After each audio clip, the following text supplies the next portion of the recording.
I am going to show you today how to attach your buttonhole attachment to an old Singer sewing machine. There are plenty of these tutorials out there.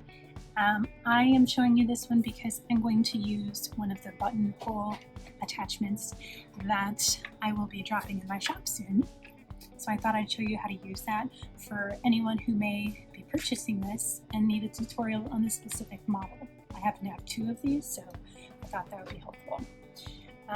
I did not want to record myself doing this, like with my face and my audio on here.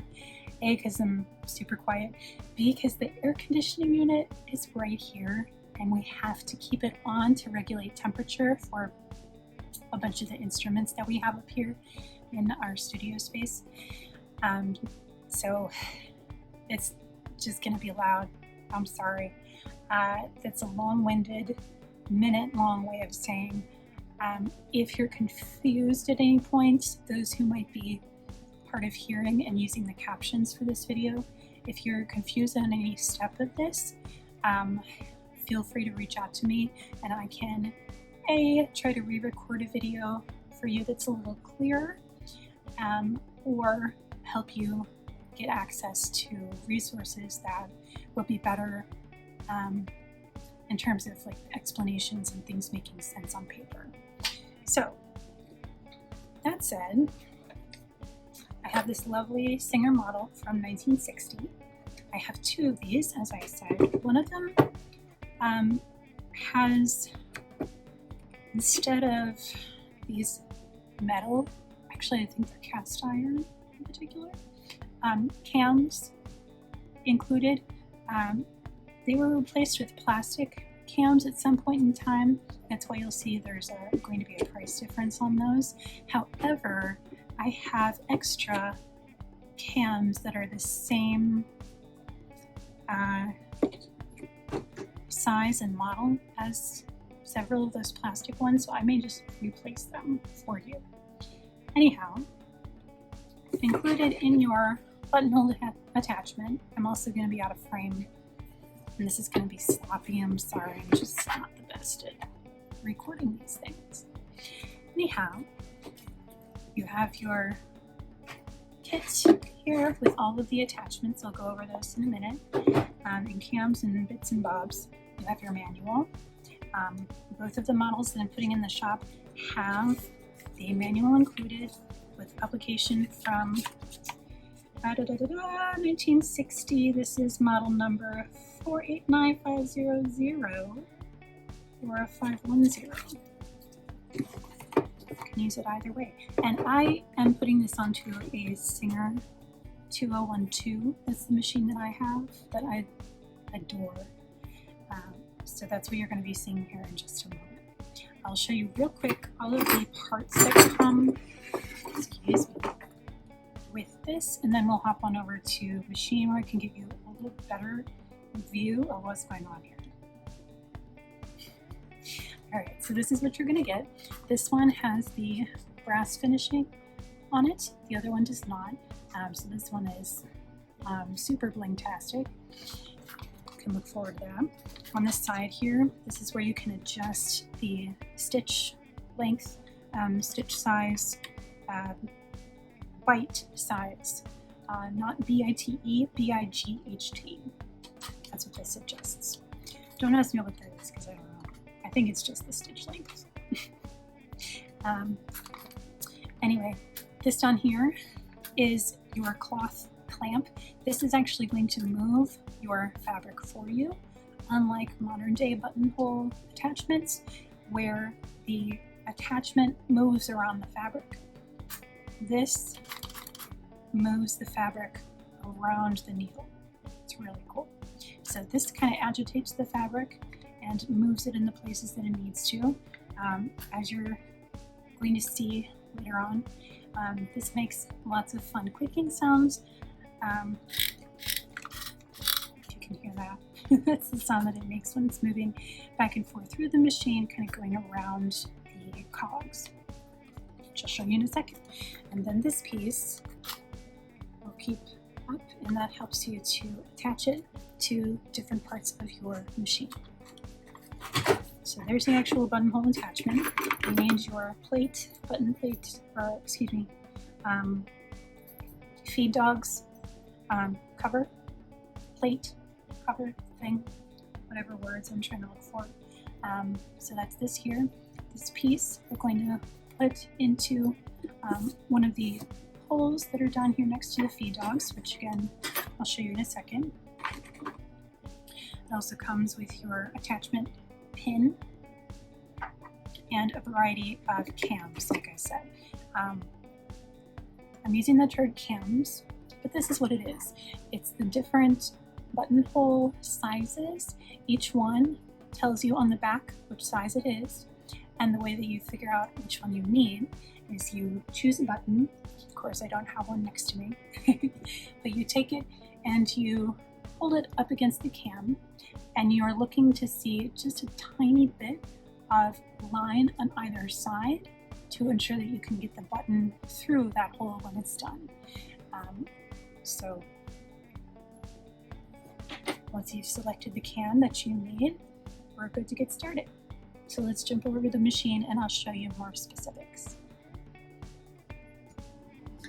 Okay, so here we are at the machine. Again, this is my Singer 2012 cast iron beauty that she is. I love this machine. And we are going to remove the current straight stitch attachment that I have on here. This, I say straight stitch, this is a straight stitch only machine, so we're going to remove the current foot and replace it with the buttonhole attachment. Apologies in advance, again, for the horrible quality that for this video. I am not a camera woman. I am not good at talking, clearly. Yeah, so this will be interesting. Anyhow, we're going to put this onto this, and because this is big and bulky, and because my hands are big and bulky, and I still want to show you how to do this, I may be moving the camera around a little bit, so apologies in advance if you have motion sickness. Okay, apologies out of the way, I think. We're going to begin by taking off the current foot. So I'm going to remove the pin currently in my machine. Foot will drop.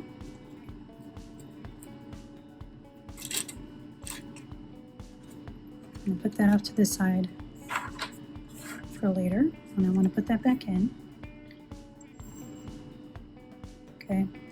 I'm also going to take the thread out from the top just because I prefer to always rethread my machine after I get the buttonhole attachment in. So I'm going to take the thread out, put that off to the side. Before you put the actual buttonhole attachment on your machine, you need to put the plate cover. This covers your feed dogs and it keeps them from gripping your fabric and moving it around, because again, the attachment is going to do that work for you. And it needs to move it around with the machine as it's doing its magic. If the feed dogs were still active, it'd be moving it around in a direction that you don't want. So here you have two holes in your machine. You're just going to line up your plate cover. I put mine on the far one because that's where it fits on this machine. And you want, before you screw it in place, to make sure that your needle will go through that middle hole there. So I'm holding that in place. And once I know that it's aligned properly, I'm going to go through here, screw this in place.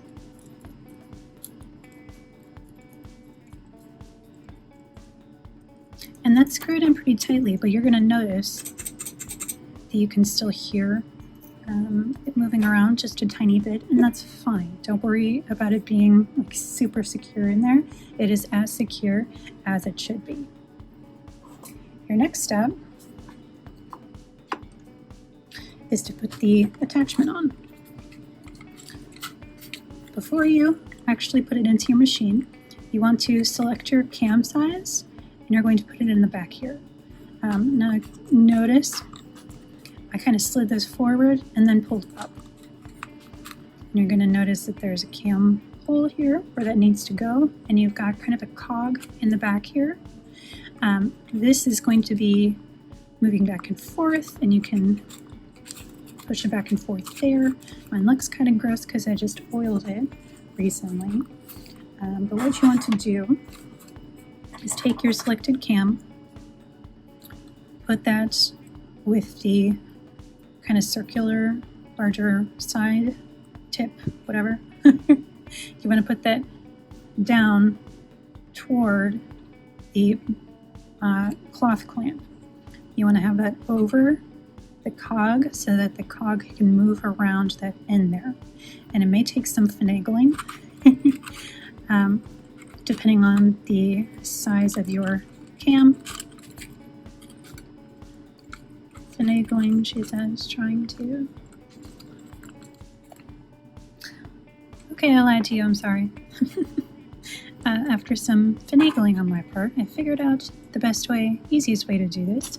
So for the cam hole, where you're going to place the cam, you want to have the right side from the direction that you're looking at this. You want to have the right side of the cam hole to be right over the cog that's going to grip your cam. You're going to want the cam to be placed with the cog side down, again, so that it can grip cogs. And you're going to have this part that has the sort of indentation towards the cloth clamp, and you're going to have that larger, bumpier side over the cog. Easier, she said. It's not easy when you're working around a camera. So there we go. Cam is in place. I'm going to close this up. And now because I've put the cam in place, now when I turn this, the cloth clamp will move because it has a cog to help move it. If you don't have the cam inside your buttonhole attachment, your cloth clamp will not move. So just a tip. All right. Now we're going to take our little pin here that comes with your buttonhole attachment. Again, I'm going to raise this part up, and it will kind of lock into place there. You want that up as you're putting that in, because you'll see in just a moment that's going to help. You want this piece here. Lord. You want this piece here to go around and kind of bite down on your pin here. I'm putting it on kind of an angle because I found that that's easiest. And this, just like any other foot attachment, is going to secure in this back slot. So you have to make sure that it gets in the slot and have the alligator teeth piece here clamp around. Once your piece is in place, you can go ahead and put the pin inside.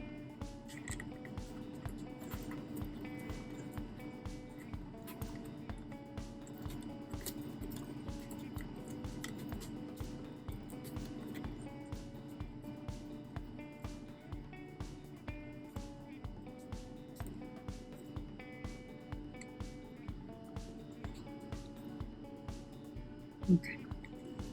So I follow the shaking. I'm wanting to make sure that that's securely in place. So the buttonhole attachment is attached. Now you are ready to rethread your machine. The bobbin thread can stay as is. I'm just going to take my thread, rethread my Singer 2012.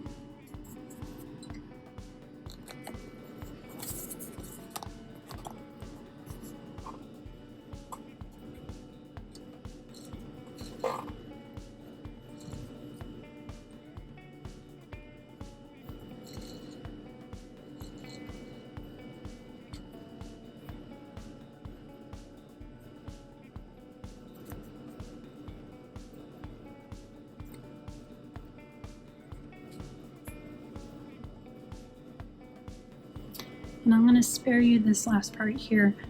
A lot of the reason things keep dropping and the camera is very shaky is because I have a chronic tremor, just a constant tremor in my hands.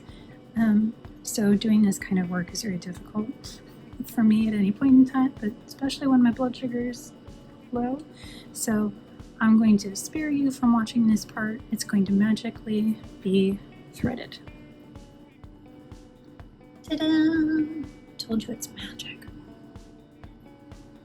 Okay, so now that I have it rethreaded as usual, you notice that this is just laying on top off to the side. That is fine.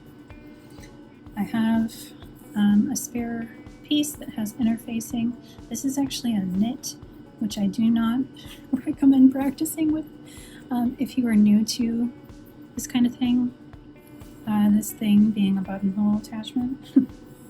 But this is, I had this in my scrap bin and I did not want to cut out new interfacing and waste more fabric.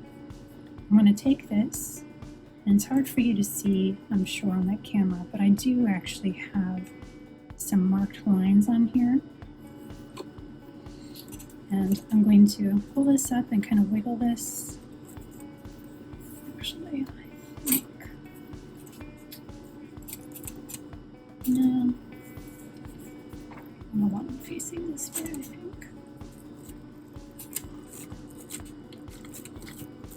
Okay, I'm going to wiggle that into place. I'm going to move the buttonhole attachment into a position that is either as far forward as you can get it. You can also have it as far back as you want. You just want this to be in a position where you know where it's going to end. And I'll show you why in just a little bit. So I prefer to have this all the way forward. Okay, so at the very end there. Turn my light on so you can see a little bit better. And now I'm going to match up the line that I have, the very tip of it. This is my line here, and the end of my line is right back here. I'm going to line up the end of that mark with my needle. Foot down. And this may be a little bit scary. I'm sorry, maybe a little bit scary at first if you're not used to this, because you're going to hear that clicking noise. That's just the cam working inside that buttonhole attachment, so don't worry about it.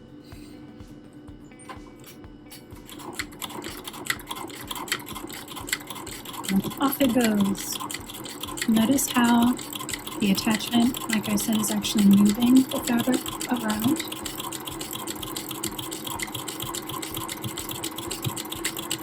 Rather than the attachment moving around the fabric.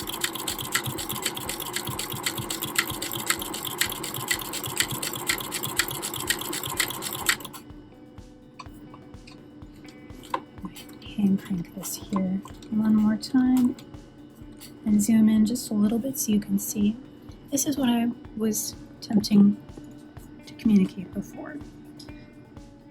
When you have your buttonhole in the farthest back position or farthest position forward, when you have it in one of those places where you know where it's going to end, then you can stop the buttonhole attachment from threading all the way around without overlapping the very first thread. So essentially we've just created a long oval here instead of a complete oval, instead of like an oval and a half or something. Hopefully that makes any sense. That said, I prefer the look like this one where it goes over twice. So I'm actually going to keep moving this buttonhole attachment around just to see how this particular size looks.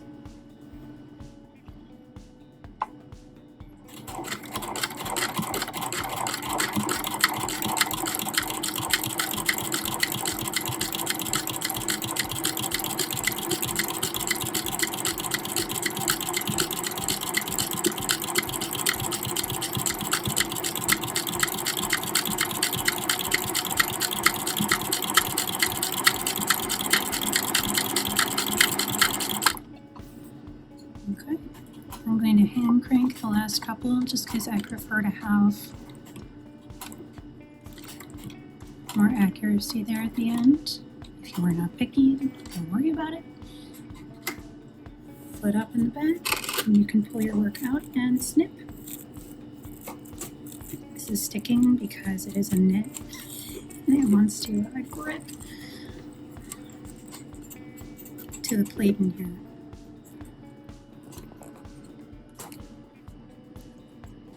Ta-da!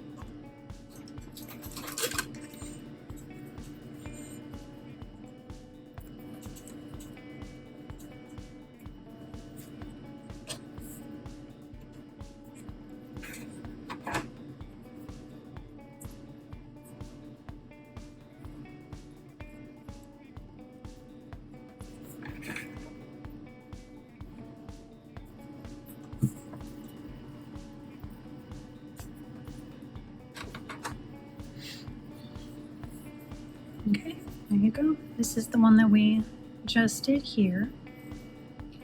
This one is from the buttonhole attachment that I have in my other set. But yeah, lovely professional looking buttonhole. Now, if you weren't already aware of how to open these, I can show you how to do that real quick. You want to take a pin. You want to stick that on the end, kind of bookend your buttonhole there.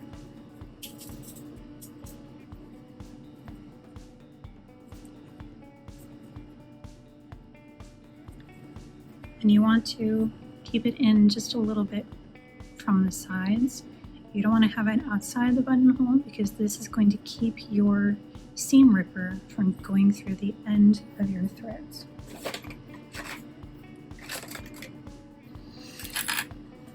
Take your seam ripper,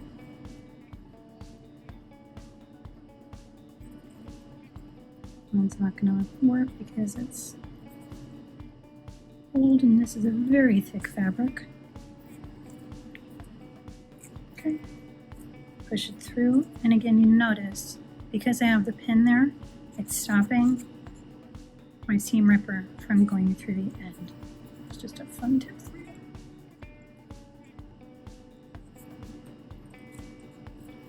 Okay, and there you've opened your buttonhole.